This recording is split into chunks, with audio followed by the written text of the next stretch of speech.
that is flashed onto your phone. Now,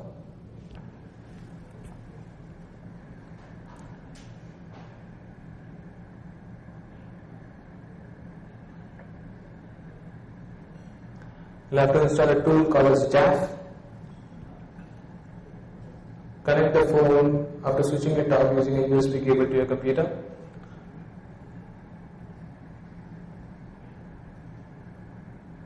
Then run JAF. Now this is something that's a PKey emulator, which is actually a hack, so it's not entirely legal anyways.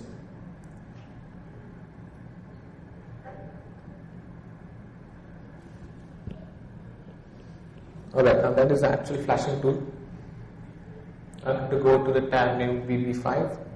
I'll have to check man and flash, dead USB, remove CRT, use INI.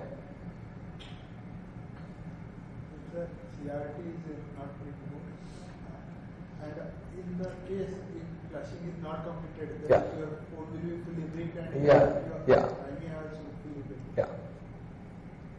So I have to select my phone's model number, and now it flash. It's just a friendly warning saying that you might kill the phone. It's fine. Hit yes. Now here comes the tricky part. Once you hit yes, you have to switch on your phone very quickly.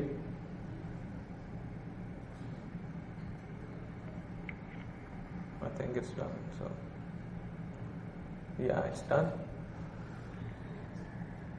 Phone prepared. Okay, waiting for the phone to boot. And now the phone will start a little bit, and now the entire flashing process has started.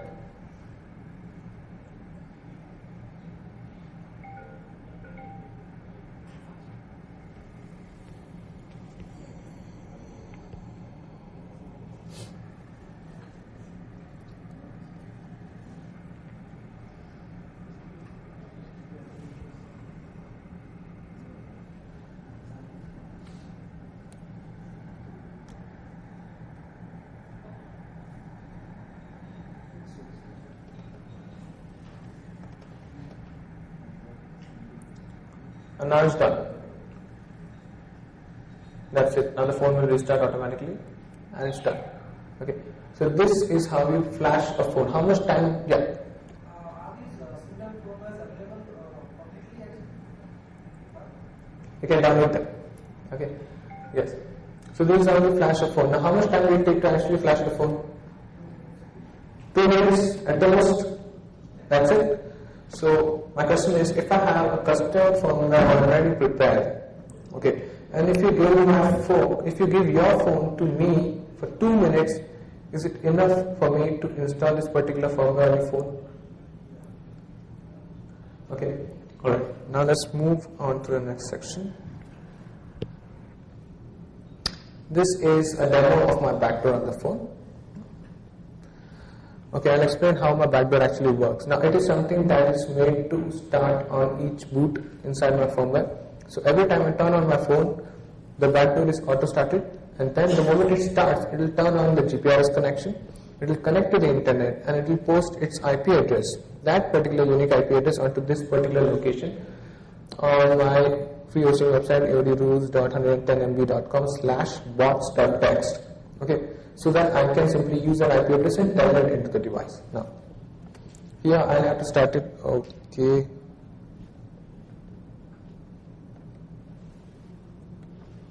Now this is a video that will show you how it's done, how the backdoor works actually. Now this is the location where the IP address will be uploaded. Now before I'll have to manually start the particular backdoor because I terminated it in between. Alright, see, I already created a firmware that will be allowing to put up a download for the public. Now the problem with this particular firmware is that just for security reasons I have not enabled the backdoor to start at each boot. That's it. That apart, the firmware is fully backdoored, it contains the backdoor and everything. So if you want to have this backdoor fully backdoored with auto start, see now that is the name of my backdoor. That is an exe file. I'll have to run it. Okay, now if you want to have the phone start the particular back to every time it boots, we have to edit the firmware a little, add this particular entry onto the startup list, and then it will be fine. Okay, that's the only thing.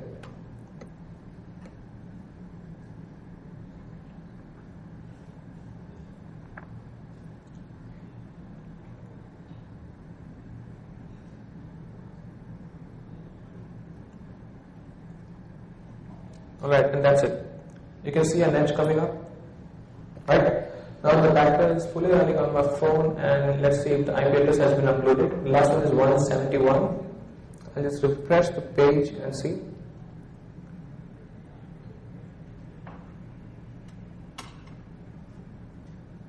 There, right? New IP address has come up. Now I'll just use this, and using netcat, I'm just going to tell it into my phone.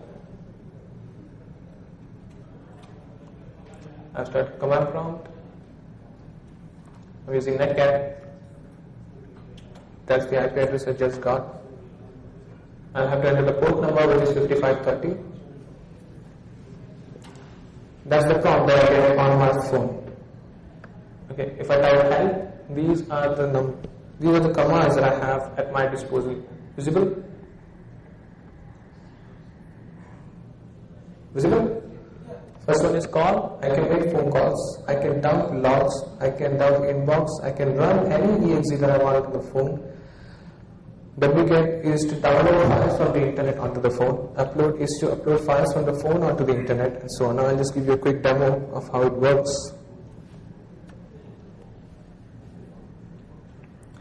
Again, remember that the phone is connected entirely only through GPRS. Present working directory, it is C. Listing the contents. These are the contents of my C drive.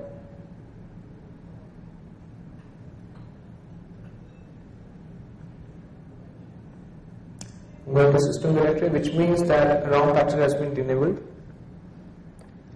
I can even list the contents of that particular folder.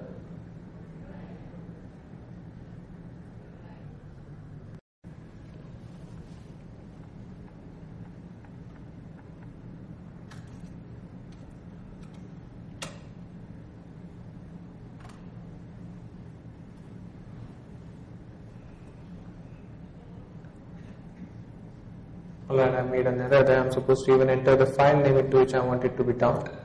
So, this is how we do it.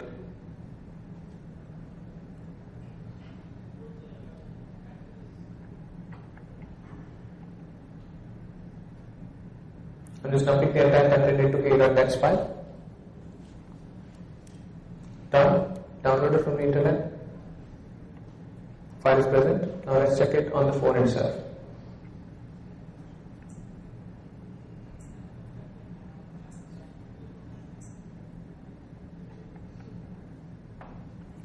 Going to file manager. Again, it's not possible to using a file manager. I have to start another third-party application like Explore.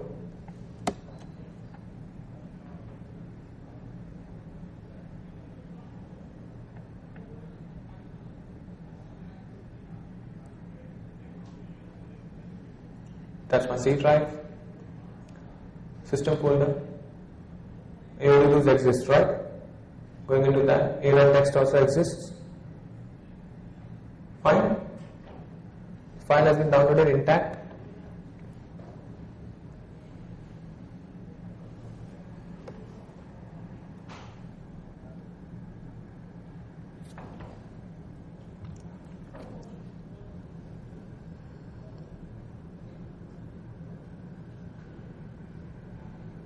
Okay, now let's try this one out. I'm just going to make a phone call from the internet through my phone. I just have to use this particular command on this call, enter the phone number. The moment I hit it, the phone will start calling that particular person. It's working, right?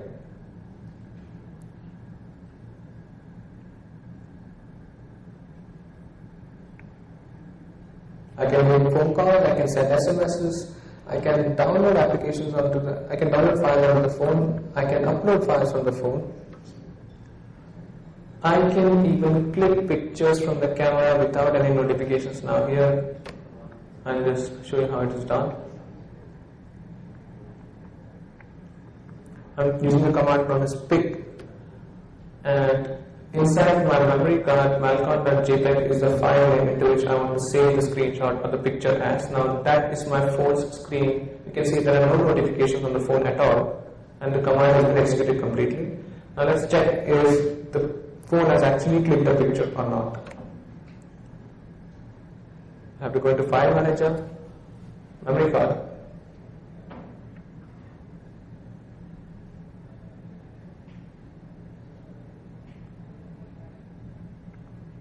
That one exists, right? Now let's look at the contents. Well, obviously I was clicking the screen of the PC or the laptop, that's why this is what you get, but then even that feature works perfectly. Now, I'll just roughly give you what else you can do. So I wanted to stop you here because the next session is starting. Yeah.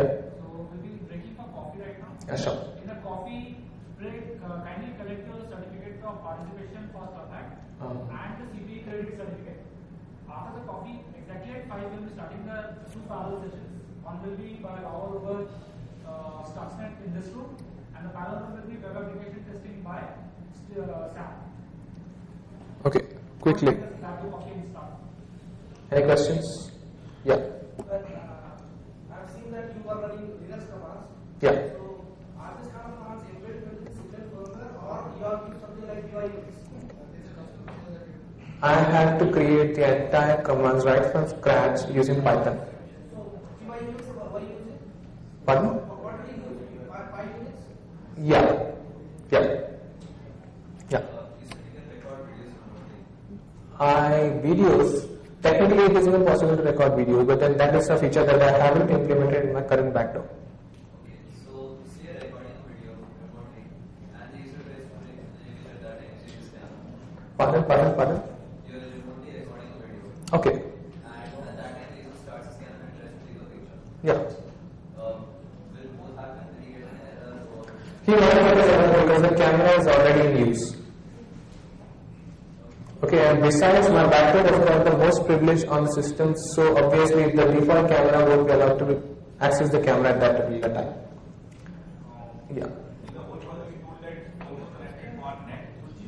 Yeah. In my case, I'm using Data Docomo, which gives me a static IP address.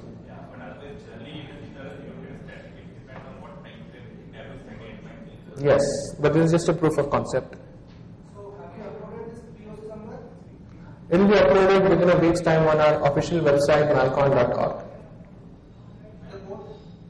The code, the firmware, including my research paper and everything. Anything else? Yeah. Like you install now we install a backdoor into the firmware. Yeah. Possibility of remote. If the phone is hacked, then, and if you are coding a backdoor in C, then it is definitely possible to have a complete backdoor installed on your phone. If you want to do a remote installation of phone, can the same kind of similar concept be used? Basically, where you create this backdoor. Pardon? If you want to hack a phone using this Okay. remotely, will it be possible? That's what I'm saying. You have to upload a file, like as we do in case of computers. You have to upload as Trojan, for example, named as a game or something, so that people will download it. And if the phone is pre-hacked, then the upload will get installed on it. This will be one second. Yeah. Technical question. I don't work in this field. Yeah. So when you modify the firmware, Yeah. right, what you're doing is you're increasing memory utilization to some extent by adding 1 or 2 lines also. So doesn't it do any kind of conflict, or you usually take special care when you add those 2 lines? We do that. Now what happens is that when I'm trying to start an application at boot up, now the number of applications that are supposed to be started are fixed. Okay, so if I want to add something, I'll have to delete an entry. So it compensates. Plus on top of that, when the moment I add a particular file, the files and applications that I'm removing from AutoStart, I'm even deleting those particular files. So if I want, I can still have the size remain the same. And how do you take care of the memory addresses, like supposing that might also change? Pardon? Even the memory addresses of some of these files might change, get hampered, like from which location is picking up. It doesn't matter because I'm installing the entire application on the phone. I'm installing the entire application on the phone. It's just like having a file inside your C drive and adding an entry to your registry in the run